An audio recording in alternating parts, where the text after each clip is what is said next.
Well, that looks about right, I suppose. Yeah, about right. Something like that. Anyway, howdy. Well, oh gosh. I'm in the process of making up some British 303 ammo because, frankly, I can't afford it right now. But I do have some brass, some primers, some powder, using 3031, 30 grains, and these are 150 303 Spitzers.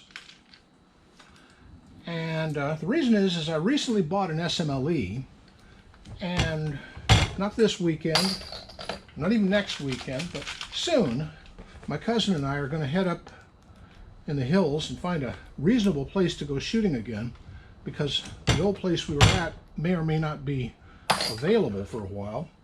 So, and I just wanted to take that old SMLE along with me and make sure everything is copacetic with it. So these are rather mild loads. I always load mild. I never load heavy. I never try to push it, make it too hot to really deal with. For one thing, you do that and you stretch your case. You might have a head separation.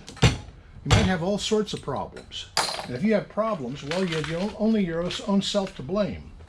And I'd rather not blame me. I'd rather blame the gods or something else, because come on, you. I wish these had boat tails on them, because these are flat-tailed bullets, and they're a pain in the tush to get started going. By the way, I'm using a three-throw Super Mac, it's called, or a Super Mag. This is a Pacific press. This one and this one are Pacific. Oh gosh, what is that one? That one's a, that one belongs to my cousin. It's called a RED, it's a Redding, that's a Redding. Normally I use a rock chucker, but mine's getting kind of long in the tooth. I've been using it for 45 years. And the throw here is getting a little bit, I need to replace a few parts. But, by the way, always check your powder.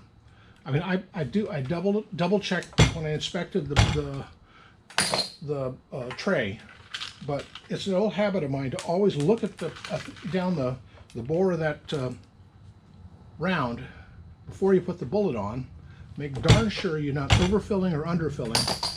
And maybe your eyeball may not be the best measuring device in the world, but you can tell when you got 30 grains as versus 40 grains as versus no grains, or just a big vacuum there. So you'll learn after a while. And like I just screwed up right then, so let's reload her. Put that down. That looks about right. By the way, I'm using a dipper with a scale. It's Lee dippers and a who made this? Frankfurt Arsenal scale. And the combination seems to work rather well, I think. And come on now, don't pinch your fingers. So one problem with this older presses is you can pinch your fingers easily if you're not paying attention. But I still prefer the older presses to the modern stuff, because this is made out of cast iron. There's nothing flimsy. Sorry, Lee, but Lee makes some pretty flimsy aluminum presses. And they're okay for doing pistols. I don't really think they're the best thing in the world for doing, oh, come now, for doing rifle rounds. And they're certainly not good enough for something like, oh, say 50 BMG. I don't know if you could fit 50 BMG in this one, but I got one around here. Not that one. I got one here somewhere that you could do 50 BMG in. And I don't have any 50 BMG, but you know, always be prepared. Anyway, when making up bullets, write down the powder, the grains, the bullets used, what caliber it is, and be ready to put the date and time on it, and just generally get it ready to go, and do that on all of them. That way, in the future, you go over and say, yeah, I remember loading those 40 years ago. What the heck are they? And if you don't remember, you're going to have to pull them apart and redo it. And that's going to be a waste of bullets, powder, and your time. So always mark. Always have a record of what you're up to. And that is exactly what I'm up to right now. Is no good. But I'm having fun. I mean, this is a very repetitive sort of thing to do. But if you have a meticulous job, and I did for many years, where it's high stress and people rely.